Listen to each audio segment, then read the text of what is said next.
Devotees as spiritualists understand that this world is not illusion. This world is a real world with a real purpose created by absolute real personality of Godhead Krishna.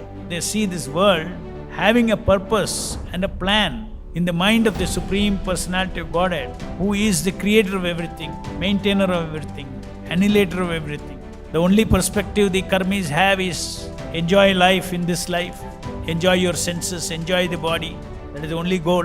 So which is completely self-centered.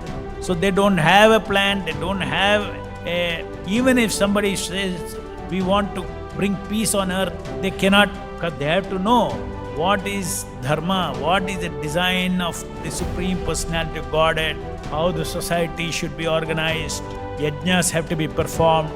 Though we call ourselves civilized, but end of the day, the present population is not civilized. Why? Because people who are engaged in sinful activities. They're called, all these classes of people are called dushkritinas.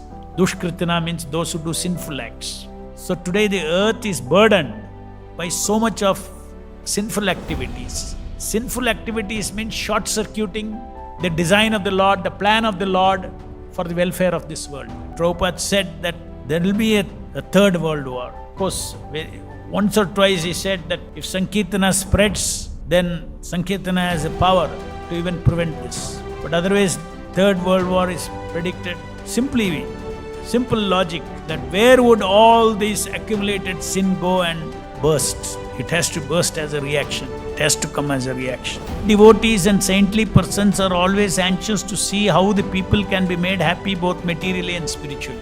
We know that the more and more Harinam spreads, more and more Prasadam spreads, more and more the transcendental knowledge spreads, Prabhupada's books, this is the highest welfare activity.